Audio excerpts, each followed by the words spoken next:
Vanity of vanities, says Koheleth, all things are vanity. We have this example in the Gospel of Herod, who is a very vain individual, not really too concerned about the practice of Judaism, but rather just kind of how he appears with his power that isn't really power because the Romans are in charge. So he's this sort of king, puppet king, if you will. And out of vanity, he had John the Baptist put to death because John the Baptist was calling out Herod's sinfulness.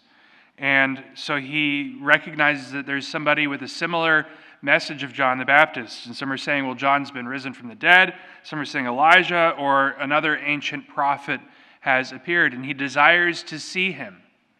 Why does he desire to see him? So that he can hear what he has to say, or so that he can also have him put to death? Herod's focus on living his life was a focus of really living a life of comfort, of living a life of worldliness. Not so much about doing the will of God. Not so much about leading Israel to the heavenly Jerusalem. And so we have to ask ourselves in our own lives, are we living in a way that points us to heaven, or are we living in a way that just simply appears to be pointing us to heaven? It's a great, let's see, what's the right word to use?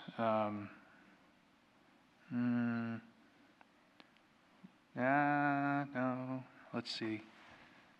I guess a great temptation as Catholics to live really kind of fixated on our external appearances. Now, you might say, well, Father Tim, you're very into the external appearances of doing church, right? Right, because it's hopefully something that flows from an interior disposition.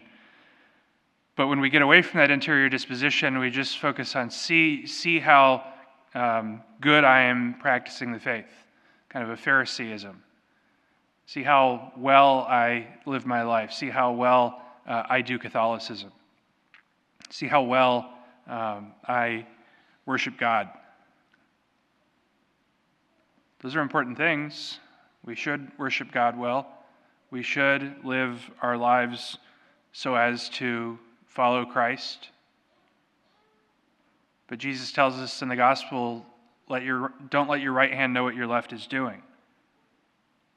And so for Herod wasn't a man of faith. He was a man of vanity. He was a man of saying, look at me, look at my power. I have the power even to take my brother's wife. I have the power to put John the Baptist to death. And I think I have the power to find out whoever this other person is out there spouting all this nonsense that goes against my own vanity.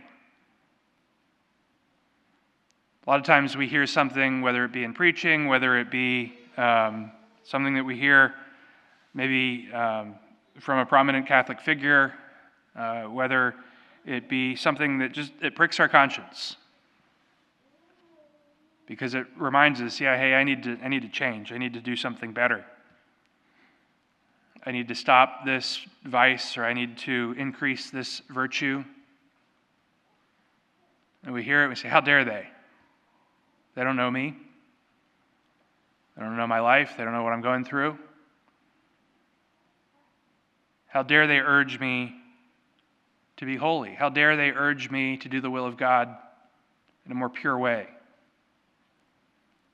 How dare they enter into the depths of my life and just kind of move beyond the idea of the vanity of comfort? I tell people all the time, if you're looking for a church to come to tell you you're doing everything great and you're keep on doing what you're doing, the Catholic Church is the wrong place for you. Because Christ calls us to holiness. He calls us to sacrifice. He calls us to the cross. We have to be made aware of that. But also we have to recognize that we have the comfort of knowing that Christ has already carried the cross. He hasn't asked us to do something that he himself wasn't willing to do. He asks us to sacrifice and to turn to him. He asks us to sacrifice and to grow in holiness. For many people, we worry about, well, what does that holiness look like? What will other people think? What will my family members think? What will my spouse think? Right? If I really start striving to live a life of holiness more and more, beyond going to daily mass, beyond spiritual reading, but really making changes in my life, conforming myself more and more to Christ. It's a constant process, and we can't do it alone. The other day, Cheryl told me she was praying this litany for priests, and it goes through all sorts of different kind of priests in different areas of ministry. And she said at the very end, it gets to parish priests. And, it's like for priests in hospital ministry, give them strength. For priests, who preach, give them courage. And then it gets to parish priests, and it says, make them perfect. And she laughed, and I said, you better keep praying that. And I was reminded of the promises that we make at ordination. The bishop asks us a series of 5 questions, and we say, I do. Do you promise to celebrate the sacraments worthily and celebrate the Mass for and with the people? And we say, I do.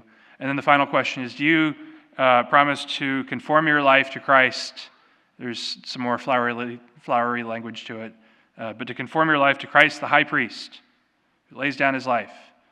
And on that one we answer, I do with the help of God. Because that's a tough one, to conform ourselves to Christ. And really all of us in our baptismal promises are called to do that, to conform ourselves to Christ. Can't do that on our own. Can't do that just by coming to Mass. Can't do that just by reading the right book. Can't do that just by kind of a series of external pieties or practices. It has to be something interior that causes change. And that change is manifested exteriorly, yes, and people will notice it. And perhaps in our own vanity, people will say, I don't know, Father, I don't want to do that. What will people think? They'll think I'm a nut. Well, there's a lot of nuts in this world, so what's one more? People think I'm some sort of religious freak. Okay, well, whatever. So they thought John the Baptist was, and so they killed him. So they thought Jesus was, so they killed him. So they thought a lot of the prophets were, so they killed him. But to really radically conform our lives to Christ means not just adding more religious practices, not more expressions of piety, but really from within. And then recognizing it doesn't matter what other people think. It doesn't matter what other people think of my life being conformed more and more to Christ. It matters what the Father in heaven thinks. He sees that. He sees you are becoming more like my Son. I love my Son. Today's feast day of Saints Cosmas and Damian, early church martyrs. They're in the Roman canon, so they're special. Churches venerated them for a long time, imitated their example. They laid down their lives for the sake of Christ. They laid down their lives and they shed their blood for Christ. Pray that we too may be willing to have that same extreme desire to do the will of God in our lives. Whether it means we'll be embarrassed, whether it means we'll be mocked, even to the point of martyrdom. Let us pray that we may always be desiring and willing to do God's will, so that indeed we may conform ourselves more and more to Him, and we may diminish in vanity and grow in holiness.